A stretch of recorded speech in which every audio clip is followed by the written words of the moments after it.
तेरा बहुत साला दही दही।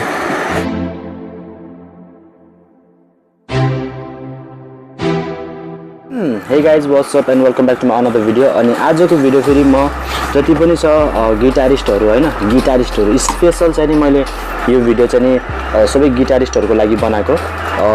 गिटारिस्टहरु प्लस अनि के भन्छ युट्युब सिंगरहरु जस्तो कि अब कुनै कुनै हुन्छ हैन, युट्युबमा कभर भिडियोहरु बनाएर हाल्छ आफ्नो मोबाइलमा मस्त। तिनीहरुको लागि चाहिँ यो भिडियो सुरुदेखि लास्टसम्म हेर्नु हैन, धेरै कुराहरु जान्नुहुन्छ यो भिडियोमा चाहिँ आज। अनि यो गिटारिस्टहरुलाई चाहिँ नि मेन चाहिने कुराहरु बताउँदैछु यो भिडियोमा। अब मेन चाहिने कुराहरु के हो त भनी म साइडमा फोटो पनि एड गरिदिन्छु हैन। अनि मेन चाहिने कुराहरु के भने एउटा एम्प्लिफायर। अब हजुरले धेरै जस्तोलाई एम्प्लिफायर भनेको के हो कस्तो हुन्छ भने एम्प्लिफायर एउटा एम्प्लिफायरमा चाहिँ नि खाली स्पिकर हुँदैन, खाली इनपुट आउटपुट मात्र हुन्छ हैन। अनि एउटा एम्प्लिफायर आउँछ, त्यो एम्प्लिफायर फेरि त्यसमा स्पिकरै हुन्छ प्लस अनि त्यसमा गिटारको इनपुट पनि हुन्छ, माइकको इनपुट हुन्छ हैन। अनि त्यसैलाई ल्यापटपमा कनेक्ट गर्न पनि मिल्छ। मतलब एउटा स्पिकर देख्नु भयो होला नि हजुरले कतै कतै हैन प्रोग्राममा, त्यसमा माइक हुन्छ, वायरलेस माइक हुन्छ हैन, अनि स्पिकर हुन्छ, आफूले त्यसमा बोलेको सबै स्पिकरमा आउँछ। त्यस्तै हो एम्प्लिफायर मैले भन्न खोजेको। फोटो एड गरिदिन्छु मैले साइडमा हैन। अनि त्यो एम्प्लिफायर फेरि एकदम युजफुल हुन्छ के गिटारिस्टहरुको लागि चाहिँ नि। अब आफूलाई प्र्याक्टिस गर्न छ भने रुममा हैन, यसरी रुम भित्र हामीले के कनेक्ट नगरिकन प्ले गरेको भन्दा अलि बेटर हुन्छ के, आफूलाई एक्सपिरियन्स पनि बढ्छ के हैन। त्यसमा प्ले गरे भने त्यसमा चाहिँ नि त्यो एम्प्लिफायरमा चाहिँ हैन, एम्प्लिफायरलाई चाहिँ 6-7 हजार पर्छ हैन, पाउँछ 4-5 हजारमा पाउँछ, अलिक हेरी हुन्छ हैन। तर मैले जुन फोटो एड गर्दै त्यसलाई चाहिँ नि नेपाली मार्केटमा कति पर्छ भने समथिङ 6-7 हजार 8 हजारसम्म पर्छ। तर त्यो एकदम राम्रो कम्पनी हो। अनि त्यसले चाहिँ साउन्ड पनि राम्रो फाल्छ के त्यसको स्पिकरबाट। त्यसमा चाहिँ अब आफ्नो गिटारलाई कनेक्ट गर्न मिल्छ त्यसमा हैन। डाइरेक्ट ज्याक हुन्छ नि, त्यहाँ इनपुट हुन्छ नि त्यो गिटारको पछाडिपट्टि, त्यसलाई डाइरेक्ट त्यो एम्प्लिफायरमा कनेक्ट गर्न मिल्छ प्लस माइकलाई पनि त्यसमा कनेक्ट गर्न मिल्छ।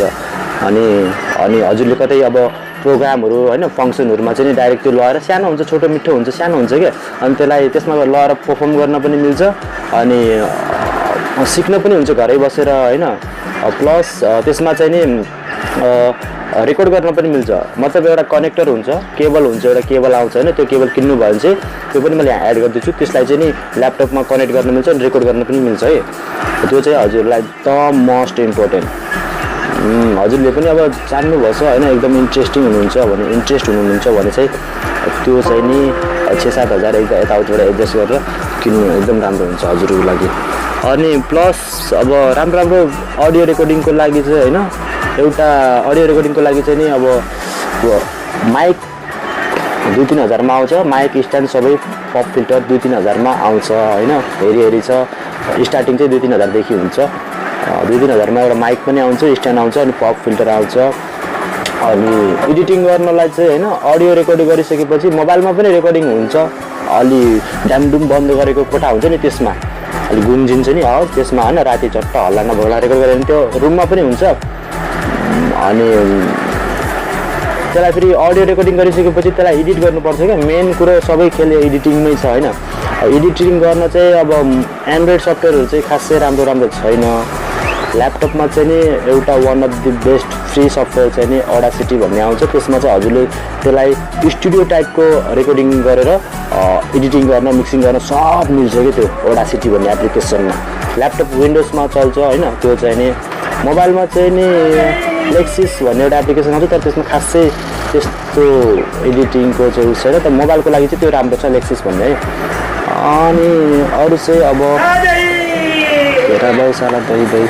ल अब चाहिँ म हजुरलाई एउटा सङ प्ले गरेर सुनाउँछु यो भिडियोको लास्टमा, अनि एन्ड गर्छु भिडियोलाई। ओके। अनि फेरि मैले हजुरलाई यस्तो सिक भने हैन। अनि म फेरि अलिक गिटार बजाउन जान्ने खालको मान्छे हैन के, यो थाहा भएको कुरा बताएको हजुरलाई। फेरि हजुरले यो गीत सुनेर त्यसले त यस्तो बताएको जान्ने बुझ्ने जस्तो गिटार बजाउन आउँदैन भन्ला हैन। म चाहिँ अहिले भर्खर 1-2 महिना भएछ बिगिनर हो, सुपर बिगिनर। कर्ड सिफ्टिङ गर्न नै आउँदैन हो मलाई त अहिले। यस्तो कर्ड यो यस्तो उस्तो अब हैन के भन्छ त्यसलाई मेजर कर्डहरु चाहिँ मेजर कर्ड के हुन्छ माइनर मेजर कर्डहरू चाहिँ बुझेको छु होइन यसरी सहज तर सिफ्टिङको अलिकति मलाई अहिले लफडा भइरहेको छ सिफ्टिङको अलि मेरो हात बसेको छैन अनि त्यही भएर चाहिँ मैले यस्तरी बजाउँछु धेरै जस्तो गीतमा मेरो एउटै स्टोम एउटै कर्ड एउटै स्टोम दिनुभयो होला अब म चाहिँ धेरै फाल्तु कुरा नगरिकन हजुरलाई प्ले गरेर सुनाउँछु है त ओके जाऊ घुमाउन मलाई कमलो बजार औसी चढाउँदै लाइदेऊला चोको बिहार